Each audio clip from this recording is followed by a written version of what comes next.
Charles Darwin. El origen de las especies. 1859. El libro más científico de todos los libros. Charles Darwin transformó nuestra cosmovisión para siempre. Su teoría de la evolución explicó por primera vez de forma lógica cómo se originan las especies a partir de otras especies, porque se transforman y luego desaparecen. En su juventud, Darwin tuvo la oportunidad de su vida. Pudo participar de una expedición a bordo del Beagle, que duró casi 5 años y lo llevó alrededor del mundo. Sus observaciones y descubrimientos se fueron acumulando hasta convertirse en un enorme tesoro de saber y el relato de su viaje causó sensación en Inglaterra. Sus incansables ansias de conocimiento y el amplio rango de sus temas de interés lo convirtieron en un importante biólogo, pero fue su teoría de la evolución la que lo llevó a ser uno de los pensadores más influyentes de todos los tiempos. Dios está muerto, escribiría Friedrich Nietzsche 20 años más tarde.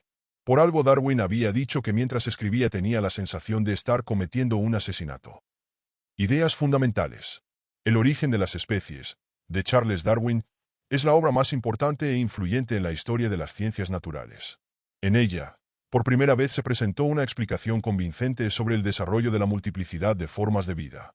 Contenido. Las especies animales y vegetales se modifican por medio de la variación y la selección natural. Los individuos que mejor se adaptan a las condiciones de vida son los que sobreviven. Sus características son heredables y, con el transcurso del tiempo, se suman hasta crear nuevas especies. Darwin erradicó de la ciencia la idea de un creador de todas las especies. El libro ofrece una enorme cantidad de material. Las observaciones de Darwin se relacionan con los resultados de otros investigadores. Darwin era consciente de lo explosivo de su teoría. Durante muchos años fue reticente a publicarla y siguió recogiendo cada vez más pruebas. Recién el hecho de que Alfred Russel Wallace desarrollara ideas similares lo obligó a publicar su obra. El libro se agotó de inmediato y fue reconocido rápidamente por la ciencia. Desde los círculos religiosos conservadores surgieron protestas que persisten hasta nuestros días. La lucha por la supervivencia es la consecuencia necesaria del fuerte impulso a reproducirse que es inherente a todos los seres vivos. Resumen. Antiguas ideas sobre el origen de las especies. En el pasado, la mayoría de los biólogos creía que las diferentes especies no habían experimentado modificaciones desde su creación. Solo unos pocos creían en esta posibilidad. Lamarck fue el primero en opinar que todas las transformaciones en la naturaleza, las orgánicas y las inorgánicas, eran una consecuencia de las leyes naturales. Él creía, por un lado, en la influencia directa del entorno y, por el otro, en la cruza de formas ya existentes, pero también asignó una gran importancia a las modificaciones resultantes del uso o del no uso de determinados órganos. Hasta hace poco, la gran mayoría de los científicos creía que las especies habían sido creadas cada una en forma individual y sin modificación alguna. Una postura que era defendida con gran habilidad. Geoffroy Saint-Hilaire, por su parte, sospechaba ya en 1795 que todas las especies habían surgido de una sola especie original, pero no creía que las formas de vida actuales siguieran modificándose. Muchos geólogos y botánicos también expresaron que las plantas estaban expuestas a transformaciones. Diferencias individuales.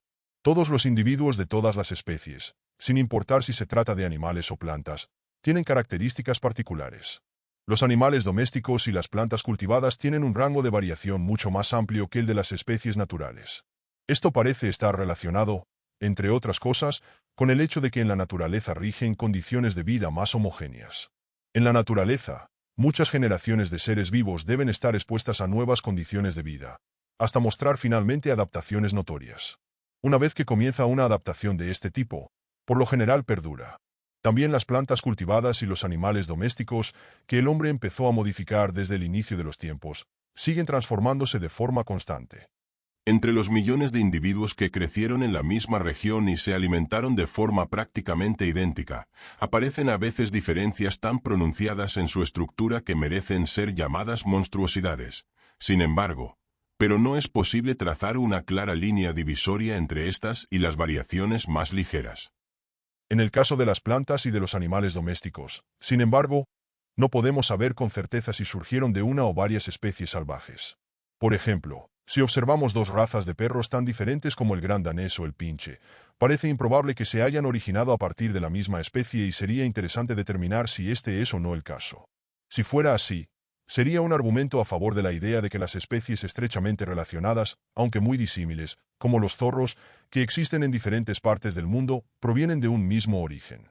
Las variedades como base para el origen de las especies. La selección natural y las personas dedicadas al cultivo y a la cría de animales trabajan con el mismo material.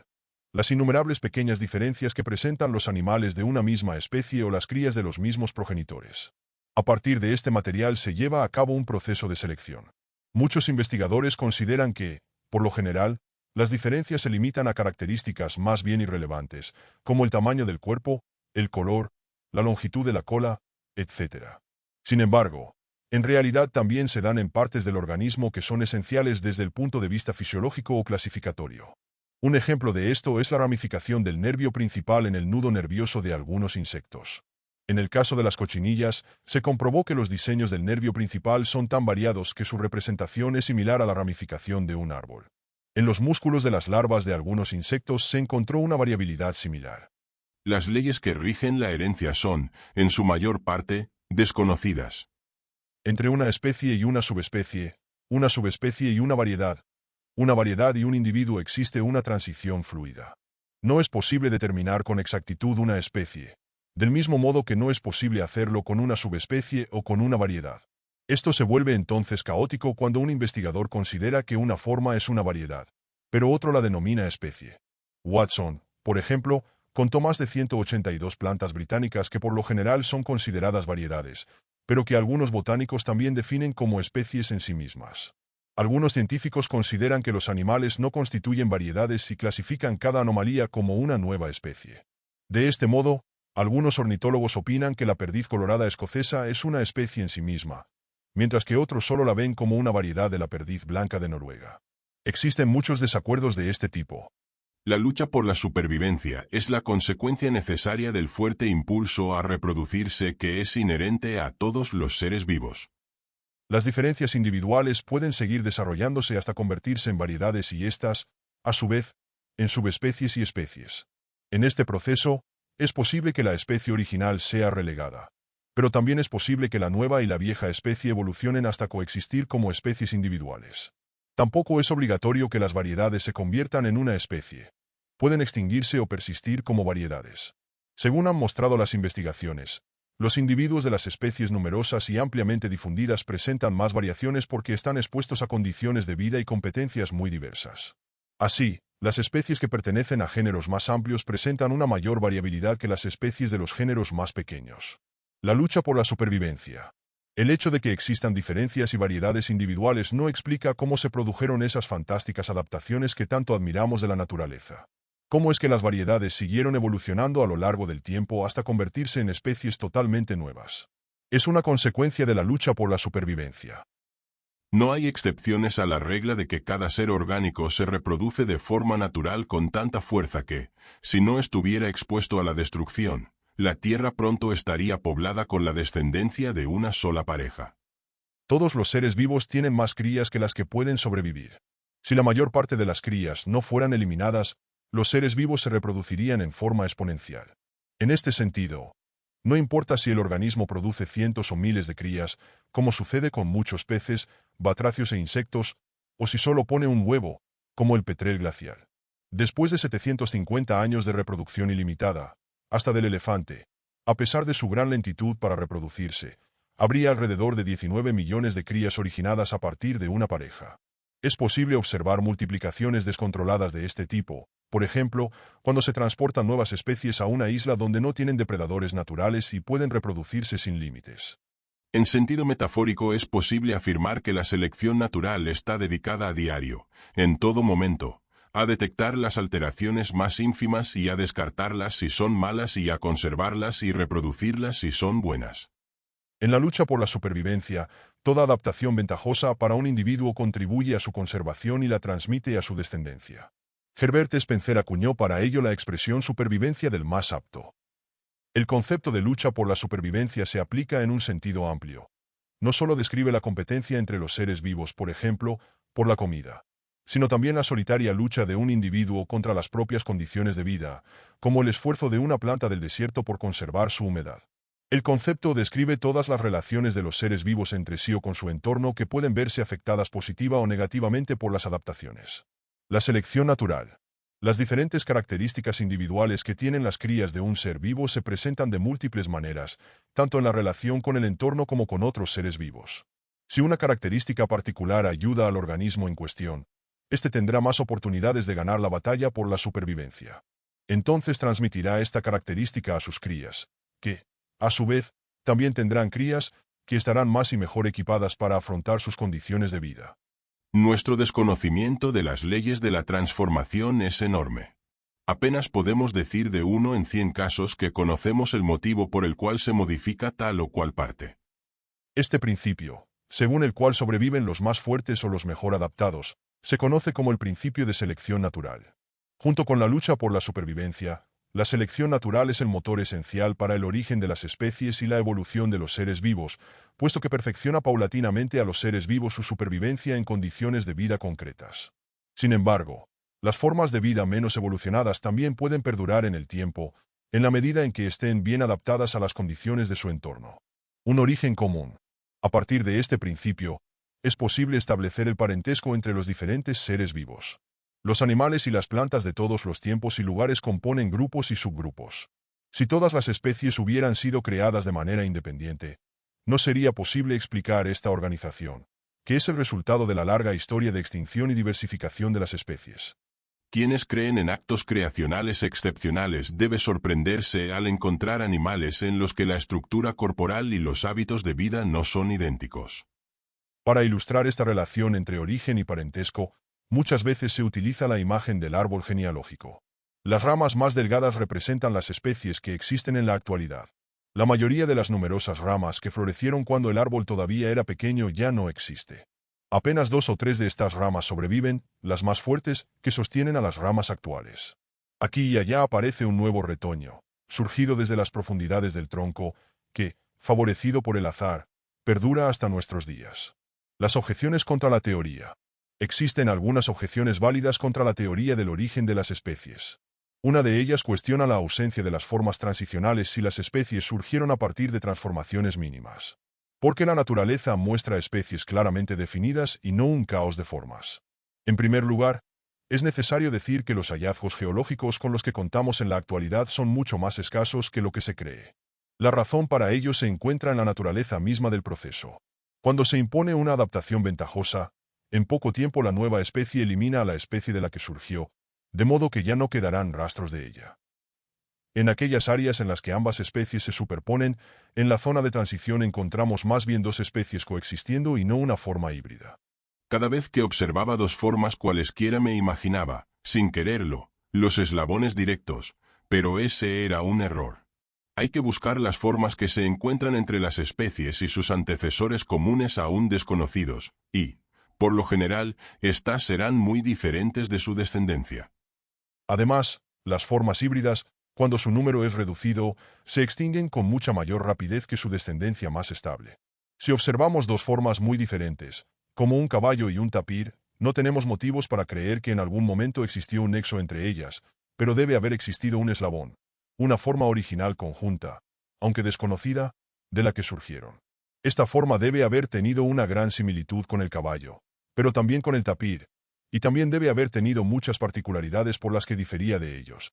Incluso es posible que las diferencias hayan sido mayores a las que existen entre el caballo y el tapir.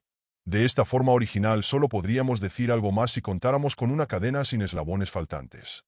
La teoría de la selección natural parte de la idea de que toda nueva variedad y, en definitiva, toda nueva especie surge y se conserva por el hecho de tener ventajas frente a sus competidores.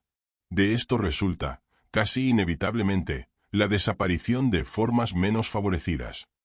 Pero, ¿cómo puede ser que a partir de las modificaciones que experimenta un animal se origine una forma de vida diferente, con una estructura corporal completamente diferente?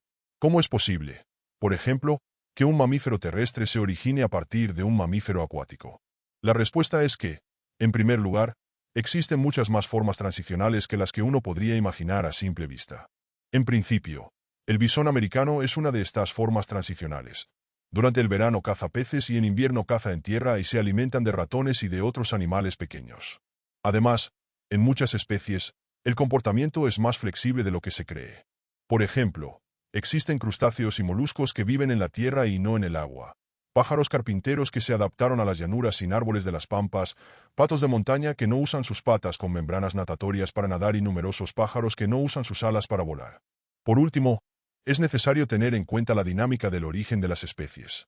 Cuando encontramos un órgano completamente desarrollado, por ejemplo, las alas de un pájaro, debemos tener en cuenta que los animales en los que este órgano era incipiente rara vez se conservan hasta nuestros días, puesto que fueron relegados por sus sucesores mejor adaptados. Esta flexibilidad de muchos animales para adaptarse a su entorno es un argumento decisivo en contra de la opinión de que las especies no aparecieron en un solo acto de creación.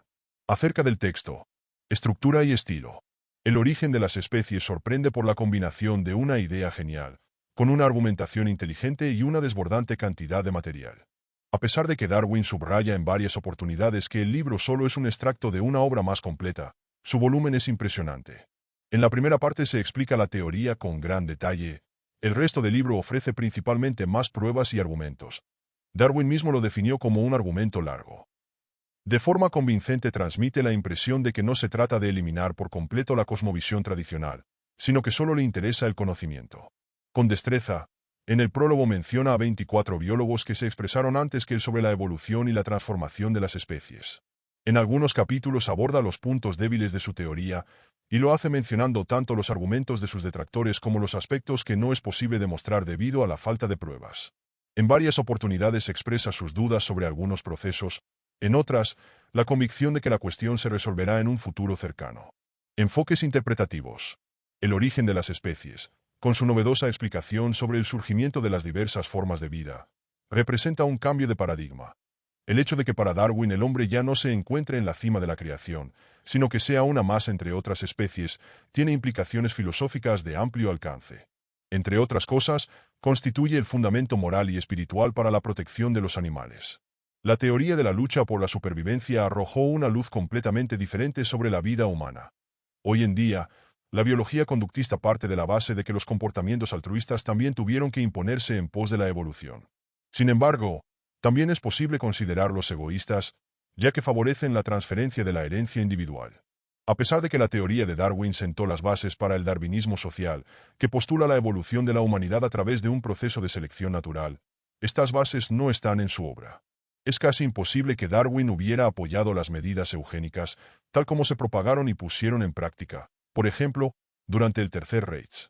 En El origen del hombre, 1871, escribió que era imposible eliminar la compasión sin degradar la parte más noble de nuestra naturaleza. Además de su idea principal, el aspecto más impresionante del libro es su abordaje biológico. Darwin recogió pruebas de todas partes del mundo y de numerosos colegas, llevó a cabo experimentos, cultivó, crió, verificó, hizo cálculos a través de ejemplos y analizó los pros y los contras. Por regla general, recurrió una y otra vez a las experiencias recopiladas durante los 5 años de expedición a bordo del Beagle. ¿Habría podido existir la teoría de la evolución sin Darwin? El hecho de que Alfred Russel Wallace haya llegado por sí mismo y en menos tiempo que Darwin a las mismas ideas, nos permite suponer que el tema estaba en el aire. Darwin mismo concebía la ciencia como un proceso incesante. Antecedentes históricos. La pregunta sobre el desarrollo de la vida. En el siglo XIX, las ciencias naturales experimentaron un profundo cambio. La era de las expediciones científicas al estilo de James Cook y Alexander von Humboldt llegaba a su fin. La navegación alrededor del mundo como forma para alcanzar el conocimiento científico, como el que le proporcionaron a Darwin los 5 años de expedición a bordo del Beagle, pasó a un segundo plano como resultado de la creciente especialización y profesionalización. En la cuestión sobre el origen y la evolución de la vida, comenzaron a multiplicarse las dudas sobre la validez científica del informe bíblico sobre la creación. En especial fueron los geólogos los que empezaron a dudar de la juventud de la Tierra. Muchos biólogos sometieron a discusión la idea de la modificación de las especies, también llamada transmutación. Todavía no se utilizaba el término evolución en este contexto. En 1844, el autor y editor Robert Chambers publicó anónimamente Vestigios de la historia natural de la creación, un libro que causó gran revuelo, porque rechazaba con vehemencia las ideas creacionistas y defendía la noción de evolución de los seres vivos. El texto fue criticado con dureza tanto por sus errores científicos como por sus tendencias políticas, pero se convirtió en un éxito de ventas. La evolución avanzó hasta convertirse en un tema de divulgación científica con una fuerza explosiva. Pero fue Darwin quien la fomentó en el área de la ciencia seria. Surgimiento. Darwin trabajó durante casi 30 años en su obra principal. A su regreso de la expedición en el Beagle, en 1837 anotó sus primeras ideas sobre la transformación de las especies. Para 1844 contaba con un manuscrito de más de 200 páginas que no se atrevía a publicar porque temía el impacto de sus descubrimientos en la sociedad. En una carta al botánico Hooker, confesó que escribir su teoría se parecía a cometer un asesinato. Las fallidas revueltas políticas de 1848 y las fuertes críticas a los vestigios de la historia natural de la creación reforzaron sus temores. Siguió recopilando material e investigando, pero publicó otros textos. Y entonces se desencadenaron los hechos. En 1858, recibió una carta proveniente del sudeste asiático. Era de Alfred Russel Wallace, que ya había publicado un artículo sobre la modificación de las especies y que ahora, sin la ayuda de Darwin, se había topado con el mecanismo de la selección natural. Darwin se quedó sorprendido y pensó en abandonar su obra. Sin embargo, el círculo de amigos de Hooker y del geólogo Charles Lyell, que instaba desde hacía años a Darwin para que publicara sus descubrimientos, organizaron la lectura de 3 textos durante la reunión de la Sociedad Naturalista Linnean Society del 1 de julio de 1858. La carta de Wallace, partes del manuscrito de Darwin de 1844 y una carta de Darwin de la que se desprendía la autoría de sus ideas. La presión sobre Darwin se hizo tan fuerte que, después de un año de trabajo febril, logró completar el libro y publicarlo. Influencia. El origen de las especies fue el golpe más fuerte que la historia de la ciencia haya experimentado jamás. La primera edición, de 1.250 ejemplares, se agotó con las ventas por adelantado. La gran cantidad de material contenido en el libro, lo explosivo de la teoría, la reputación del autor, el poder de convencimiento de los argumentos y la elegancia de los mecanismos naturales descritos hizo que un tema hasta ahora más bien oscuro se convirtiera de la noche a la mañana en una rama central de la ciencia.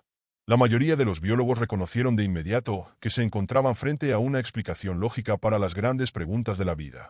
Para 1865, la teoría de la evolución se había convertido en un material de examinación en la Universidad de Cambridge. Las consecuencias de la teoría para la cosmovisión vigente provocaron un rechazo enardecido. Muchas personas tenían, y tienen, dificultades para imaginar que la vida podría haberse originado sin la intervención de un creador. Sigmund Freud definiría más tarde esta renuncia a la posición preponderante del hombre como una de las 3 grandes enfermedades que la ciencia infligió a la autoestima del hombre moderno. Las otras 2 son la de Copérnico y la del mismo Freud. Darwin tomó en serio todas las objeciones técnicas y correcciones a su teoría y, en la medida de lo posible, intentó tenerlas en cuenta en ediciones posteriores. Desde la publicación de su libro ya no es posible pensar la biología sin la teoría de la evolución. La frase del genetista Theodosius Dobzhansky se hizo famosa. Nada en la biología tiene sentido si no se lo observa desde la perspectiva de la evolución. Sobre el autor. Charles Darwin nació el 12 de febrero de 1809, cerca de Shrewsbury, en el corazón de Inglaterra. En su niñez se dedicó al estudio de la naturaleza, coleccionando con esmero insectos, entre otras cosas. En 1825 comenzó sus estudios de medicina en Edimburgo, pero pronto los abandonó para inscribirse en la Facultad de Teología de la Universidad de Cambridge. Sin embargo, allí se abocó principalmente a las ciencias naturales, entre otros temas, bajo la dirección del botánico John Stevens Henslow. Él recomendó al talentoso pero inexperto investigador Darwin para el viaje alrededor del mundo en el HMS Beagle. La expedición tenía la tarea de investigar, principalmente, las costas sudamericanas. El viaje del Beagle se desarrolló entre diciembre de 1831 y octubre de 1836. Darwin aprovechó todas las oportunidades para bajar a tierra y realizar estudios geológicos, recolectar fósiles, investigar la fauna y recoger muestras de todo tipo. A su regreso, se concentró en el análisis de la gran cantidad de material recolectado. Finalmente, en 1839, publicó un informe científico sobre el viaje del Beagle. En el mismo año, se casó con su prima, Emma Wedgwood. Tuvieron 10 hijos, 3 de los cuales fallecieron durante la infancia. El bienestar económico de Darwin le permitió dedicarse por completo a su trabajo. A lo largo de más de 20 años, su teoría de la evolución surgió paulatinamente. Acumuló indicio sobre indicio, pero dudó de publicar sus descubrimientos, pues, sin lugar a dudas, provocarían un escándalo. Recién cuando el joven biólogo Alfred Russel Wallace llegó a las mismas conclusiones en el sudeste asiático, Darwin vio peligrar la obra de su vida y se decidió a publicarla. El origen de las especies se publicó en 1859 y explotó como una bomba. La Iglesia y los círculos conservadores se horrorizaron, pero muchos científicos aceptaron la nueva teoría, la cuestionaron críticamente e intentaron seguir desarrollándola. Darwin murió el 19 de abril de 1882 en Doune, hoy parte de Londres, y fue sepultado en la abadía de Westminster.